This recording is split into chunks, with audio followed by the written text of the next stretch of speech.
This is Leaf Life. All things cannabis for all people. Now, Ricker and the Bearded Lorax. We publish a free magazine called The Leaf, and it's available in 14 states at your local cannabis retailer and also available online at leafmagazines.com.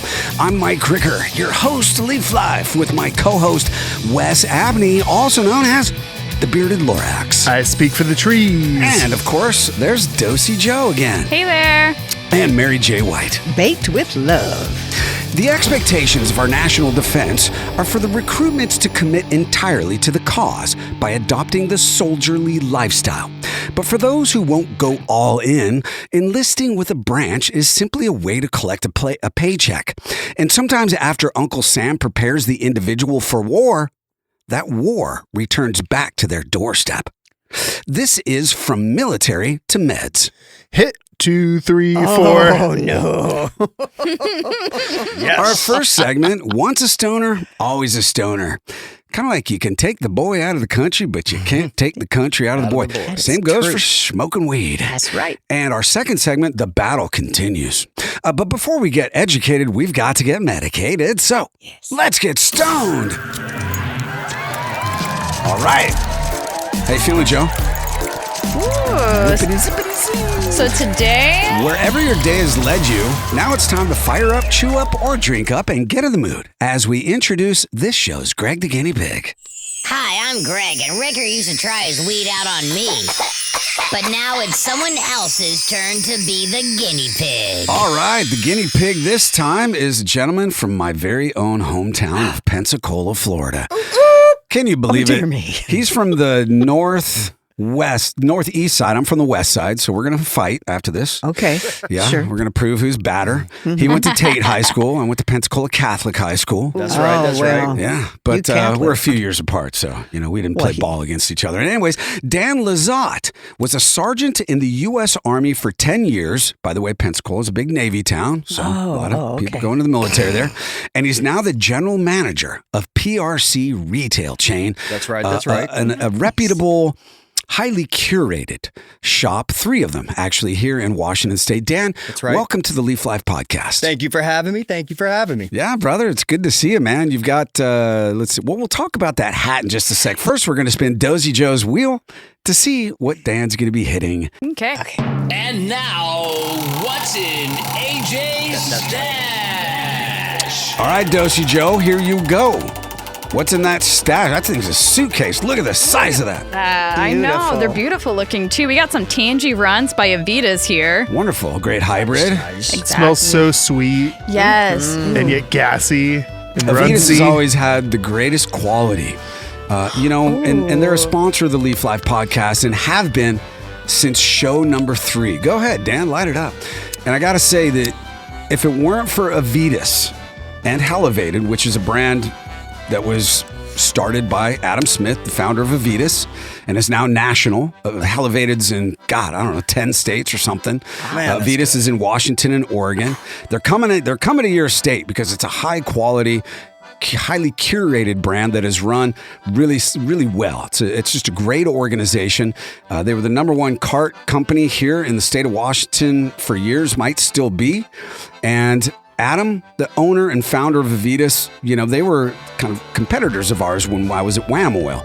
And I always looked up to him and thought, well, that's how you run a company, because it was super clean. The guy, he came from ESPN. He knew what he was doing. And he, expanded into Oregon, and now they're all over the place. And if it weren't for him coming on the show number 3, and supporting us ever since, we would not still be here. Thank doing you, the Adam. Leaf Life podcast, show number 260. So Adam Smith, man, you're a saint for the podcast, brother. You've always believed in what we do here at The Leaf. And Avitas, we just owe so much to them, and just thrilled to have them on the show. How's that taste, Dan? Always a premium product, always. That Tangie nut, it's so smooth. It's so smooth. Yeah.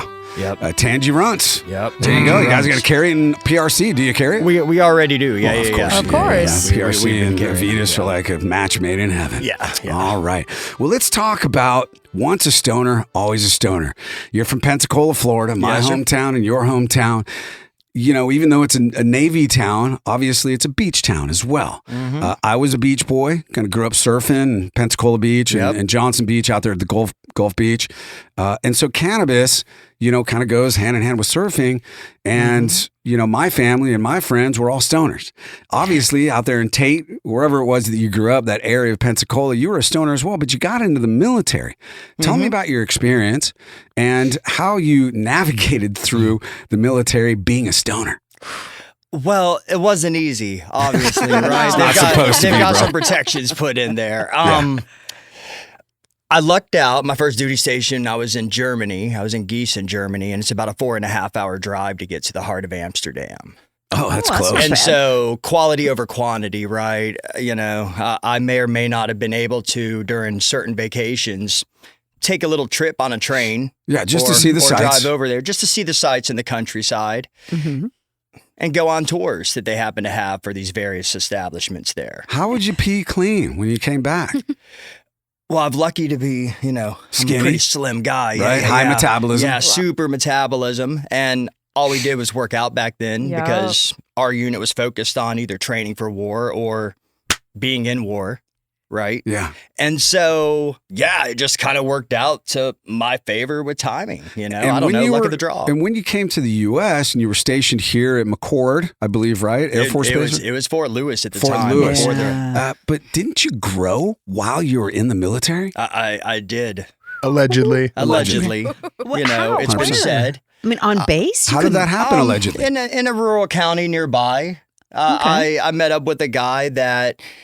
He was in the military too at one point, and he had gotten out and had been injured, and he didn't like the form of pain management the doctors were pushing on everybody at the time. And so he sought a different, approach to that. Yeah. And he's been doing cannabis for about 20 years, and he took me under his wing and kind of taught me everything he knew. So I did it for about 8 years straight.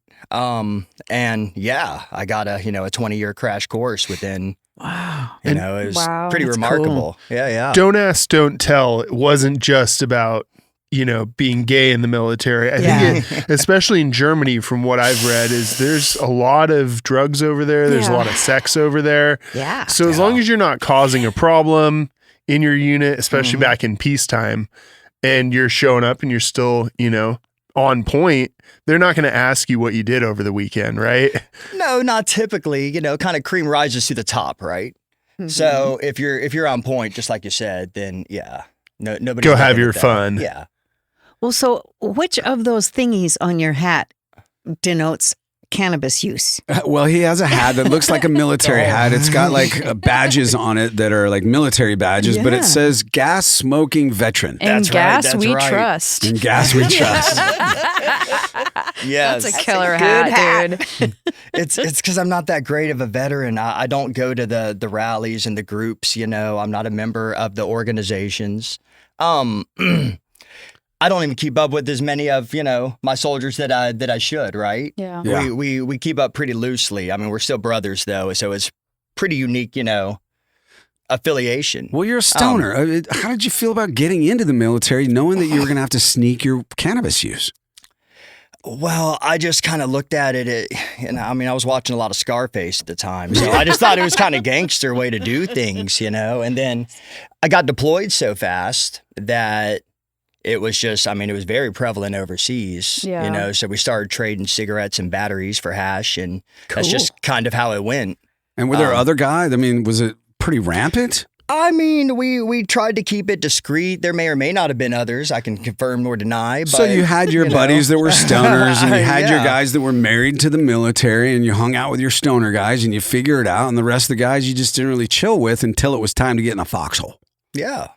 Okay. Yeah, and you just kind of kept it pretty hush. Yeah, you had to. Huh. Yeah. Well, you made it through. Yeah. That's it. Were you the general or something? What was your job? No, I was a sergeant. I just led soldiers. Sergeant Stoner. Sergeant Stoner. We kind of need to be high to deal with that stress. I think you should be. Yeah. Absolutely. But you do, but obviously the ones in control don't. Why? because you don't, misinformation. You become a rogue at that. You know, when you're thinking for yourself and you're not getting drunk and high-fiving with the boys and bonding and such, and you're being creative and reading Jack Kerouac, it's not exactly what the box the military wants you to be in, right? Right. And so, here you are. That's it. You got your training. And you made it through without getting, what's it called when you're sent out of the military? Court-martialed. Yeah. I wasn't court-martialed. Oh, okay. That's good. I've got an honorable discharge. That's a legit. dishonorable discharge, what I was looking for. Well, congrats, bro. You're here. And we'll talk about the success of your cannabis entrepreneurism, and the battle continues in the next segment. But first, my brother, it's time for you to play Are You Smarter Than a Fifth-Time Smoker? All right. This is hard. I can't get much stoned, but it's time to play. Are you smarter than a fifth-time smoker? Here's Ricker. So dumb. That was a show like 10, 15 years ago. Are You Smarter Than a Fifth Grader, Mary? I remember. Did you watch it? No. No, never? No. Neither did I. I don't like Jeff Foxworthy. Well, I don't like being my ass being shown to me by a fifth grader. There's also that. You know what I mean? It's embarrassing. Because I remember seeing clips of it, and the little kid would be like, "That's the solar eclipse of da-da-da," and the man would be sitting there, "God damn, how'd that kid know that?" Whatever, they're cheating. Little fuckers. Yeah, little fuckers that are fed the answers. Exactly. All right, number one. Are you smarter than a fifth-time smoker, Dan? We shall see. Cannabis is the genus of 3 species of flowering plants. We all know that there are indica and sativa, but what is the third? Man, could it be ruderalis? He knows his shit. Yeah, he knows. Yeah, that's correct. Yep. Cannabis ruderalis is a low THC species that is very small and fast growing. Number 2. Has the U.S. Food and Drug Administration approved cannabis or cannabinoids for medical use? Oh, man.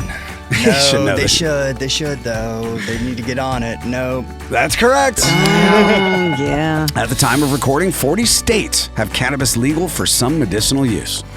All right. Are you ready for number 3? Yes, sir. Here we go. You're 2 for 2, bro. All right. Way to go, dog. Number 3. Often spotted roaming the recycle bins of Auburn, Washington in search of half-smoked pre-rolls and discarded Costco smoked salmon skin. Oh, God. What separates this wandering Hall of Chin Hair famer of the Pacific Northwest from his Sasquatch adversary is the fact that he not only surprises more small rodents and lawn crickets when turning over their coverage on cold, rainy nights in suburban alleyways, but also eats more distillate treats only because he's run out of rosin-infused gravity gummies that he pinkles from the office booty gathered for features in the Northwest Leaf Edibles issue. Who is it? Oh, man. Gee, that's a hard one. Oh, geez, that's a lot. Wow. I feel like it could be your partner. I don't know. what? Could it be Wes? It's the Bearded Lord. He got it right. Wow. That's amazing. Very intuitive. You're so Thank smart. God you smoked some Avitas cannabis, brother. It That's made you right. smarter than That's a fifth right. grader. Fifth-time smoker. Yeah, exactly. The Tangie Runtz. Makes you smarter. If you want to discover cannabis news, reviews, entertainment, and culture, and explore every Leaf magazine at your convenience, search leafmagazines.com. Coming up in our second segment, we'll dive into how the battle continues for cannabis acceptance by the government, and we'll get another spin of AJ's wheel, and we'll get another spin of Dosey Joe's wheel, and kick it all off with another episode of Where in the World with Mary J. White. Leaf Life continues in uno momento. These products have intoxicating effects and may be habit-forming. Marijuana can impair concentration, coordination, and judgment. Do not operate a vehicle or machinery under the influence of this drug. There may be health risks associated with consumption of these products. For use by adults 21 and older. Keep out of the reach of children. Some of the wardrobe, including Ricker Wes's sick lids, provided by Grassroots California. Check out the dopeness at grassrootscalifornia.com.